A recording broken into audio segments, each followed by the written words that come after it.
ರಾಜ್ಯ ಕಾಂಗ್ರೆಸ್ ಪಾಳ್ಯದಲ್ಲಿ ಸಚಿವ ಸಂಪುಟ ವಿಸ್ತರಣೆಯಾಯಿತು. ಆದರೂ ಕೂಡ ಅಸಮಾಧಾನ ಈಗ ಭುಗಿಲೆದ್ದಿದೆ. ಈಗ ಅದಲು ಬದಲು ಆಟ ಶುರುವಾಗ್ತಾ ಇದೆಯಾ? ಹಾಗಾದರೆ ರಾಜ್ಯ ಕಾಂಗ್ರೆಸ್ ಪಾಳ್ಯದಲ್ಲೇ ಈ ಬಗ್ಗೆ ಒಂದು ಬ್ರೇಕಿಂಗ್ ಅಪ್ಡೇಟ್ ಆಗ್ತಾ ಇದೆ.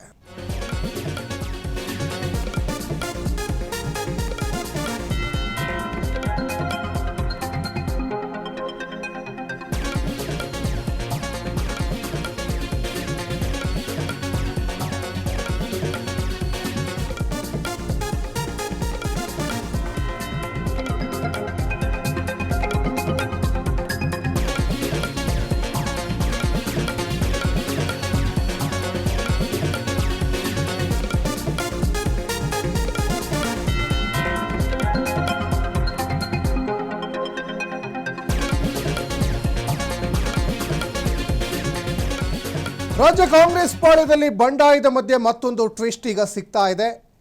ಸಾಕಷ್ಟು ಕುತೂಹಲಕ್ಕೆ ಕಾರಣವಾಗಿತ್ತು ಸಚಿವ ಸಂಪುಟ ವಿಸ್ತರಣೆ. ಹೈಕಮಾಂಡ್ ಅಂಗಳದಲ್ಲಿ ಅದಲು ಬದಲು ಆಟ ಈಗ ಶುರುವಾಗ್ತಾ ಇದೆಯಾ? ಸಂಪುಟ ವಿಸ್ತರಣೆ ಬಳಿಕ ಕೈ ಮನೆಯಲ್ಲಿ ಕಿಚ್ಚು ಆರುವ ಯಾವುದೇ ಲಕ್ಷಣಗಳು ಕಂಡು ಬರ್ತಾ ಇಲ್ಲ. ಸಂಪುಟ ಅದಲು ಬದಲು ಬಳಿಕ ಮತ್ತಷ್ಟು ಬೆಂಕಿ ಹೊಗೆ ಆಡ್ತಾ ಇದೆ. ವರಿಷ್ಠರ ಜೊತೆ ಚರ್ಚೆಗೆ ಈಗ CM DK ಶಿವಕುಮಾರ್ ಸಿದ್ಧರಾಗಿದ್ದಾರೆ ಅನ್ನುವಂಥದ್ದು ಗೊತ್ತಾಗ್ತಾ ಇದೆ. ನೋಡಿ, ಕೆಲವೊಂದಿಷ್ಟು ನೂತನ ಸಚಿವರುಗಳು ಪ್ರಬಲ ಖಾತೆಗಳ ಮೇಲೆ ಕಣ್ಣಿಟ್ಟಿದ್ದಾರೆ. ದೆಹಲಿಯಲ್ಲಿ ಖಾತೆ ಬಗ್ಗೆ CM DK ಶಿವಕುಮಾರ್ ಚರ್ಚೆ ಕೂಡ ಮಾಡ್ತಾರೆ ಅನ್ನುವಂಥದ್ದು ಕೂಡ ಗೊತ್ತಾಗ್ತಾ ಇದೆ. ಕಾಂಗ್ರೆಸ್ನಲ್ಲಿ ಬಂಡಾಯದ ಮಧ್ಯೆ ಮತ್ತೊಂದು ಟ್ವಿಸ್ಟ್ ಈಗ ಸಿಗ್ತಾ ಇರುವಂಥದ್ದು. ಸಾಕಷ್ಟು ಜನ ಪ್ರಮುಖ ಖಾತೆಗಳ ಮೇಲೆ ಕಣ್ಣಿಟ್ಟಿದ್ದಾರೆ. ಹೈಕಮಾಂಡ್ ಅಂಗಳದಲ್ಲಿ ಅದಲು ಬದಲು ಆಟ ಈಗ ಶುರುವಾಗಿದೆ.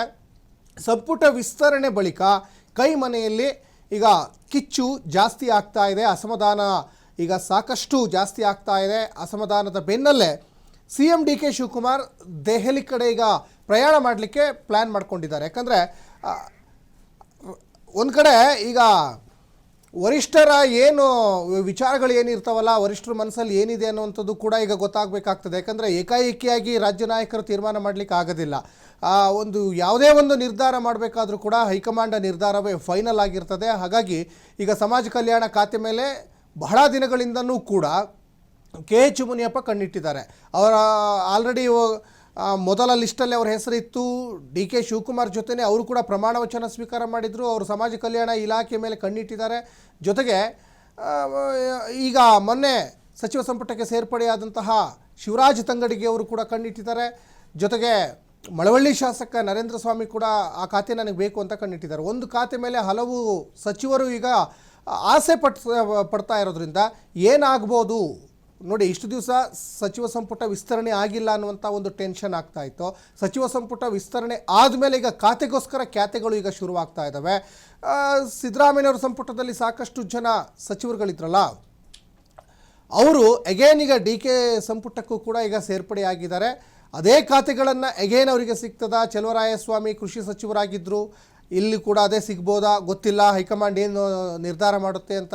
ಇನ್ನು ಸಂತೋಷ್ ಲಾಡ್ ಕಾರ್ಮಿಕ ಸಚಿವರಾಗಿದ್ದರು, ಅಗೇನ್ ಅವ್ರಿಗೆ ಸಿಗ್ಬೋದಾ ಅಥವಾ ಬೇರೆ ಏನಾದರೂ ಖಾತೆ ಸಿಗ್ಬೋದಾ ಗೊತ್ತಿಲ್ಲ. ಯಾಕಂದರೆ ಎಲ್ಲವೂ ಕೂಡ ಹೈಕಮಾಂಡ್ ಮನೆಯಲ್ಲಿ ಏನು ತೀರ್ಮಾನ ಆಗ್ತದೆ ಆ ತೀರ್ಮಾನದ ಒಂದು ನಿಟ್ಟಿನಲ್ಲಿ ಸಿದ್ದರಾಮಯ್ಯನವರು ಆಗಲಿ ಅಥವಾ DK ಶಿವಕುಮಾರ್ ಅವರಾಗಲಿ ಏನೇ ಒಂದು ಕಡೆ ಇವಾಗ ಹೈಕಮಾಂಡಿಗೆ ಮಾಹಿತಿಗಳನ್ನು ಕೊಟ್ಟರೂ ಕೂಡ ಹೈಕಮಾಂಡ್ ಒಂದು ಚಿಂತನೆಯನ್ನು ಮಾಡುತ್ತೆ. ಎಲ್ಲವೂ ಕೂಡ 2028ರ ಒಂದು ಚುನಾವಣೆಯನ್ನು ದೃಷ್ಟಿಕೋನದಲ್ಲಿ ಇಟ್ಕೊಂಡು ಈ ಒಂದು ನಿರ್ಧಾರಕ್ಕೆ ಬರುವಂಥ ಸಾಧ್ಯತೆ ಇದೆ. ಯಾಕಂದರೆ ಸಾಕಷ್ಟು ಜನ ನಿರೀಕ್ಷೆಗಳನ್ನು ಇಟ್ಕೊಂಡಿದ್ದಾರೆ. 5 ಬಾರಿ 6 ಬಾರಿ ಗೆದ್ದಂಥವರು ಸಾಕಷ್ಟು ಜನ ಇದ್ದಾರೆ. ಅದರಲ್ಲಿ ನೋಡಿ, ಬಾಲಕೃಷ್ಣ HC ಬಾಲಕೃಷ್ಣ ಮಾಗಡಿಯ ಒಂದು ನೂತನ ಸಚಿವರು ಅವರು ಈಗ 5 ಬಾರಿ ಗೆದ್ದವರು. ಅವರು ಮಾಗಡಿ ವಿಧಾನಸಭಾ ಕ್ಷೇತ್ರದಲ್ಲಿ 5 ಬಾರಿ ಗೆದ್ದಂಥವ್ರು. ಜೊತೆಗೆ DK ಶಿವಕುಮಾರ್ ಅವರಿಗೆ ಅತ್ಯಾಪ್ತರೂ ಕೂಡ ಹೌದು. DK ಶಿವಕುಮಾರ್ CM ಆಗಬೇಕು ಅಂತ ಬಹಿರಂಗವಾಗಿ ಅವರು ಹೇಳಿಕೆಗಳನ್ನು ಕೊಡ್ತಾ ಇದ್ರು. ಅವರು ಕೂಡ ಸಹಜವಾಗಿ ನಾನು ಹಿರಿಯ ಕಾಂಗ್ರೆಸ್ನ ಶಾಸಕನಾಗಿದ್ದೆ, ಈಗ ಸಚಿವನಾಗಿದ್ದೀನಿ, ನನಗೊಂದು ಅವಕಾಶ ಕೊಡಬೇಕು ಅನ್ನುವಂಥದ್ದು ಅವರ ಒಂದು ಅಭಿಪ್ರಾಯ ಕೂಡ ಆಗ್ತಾ ಇದೆ.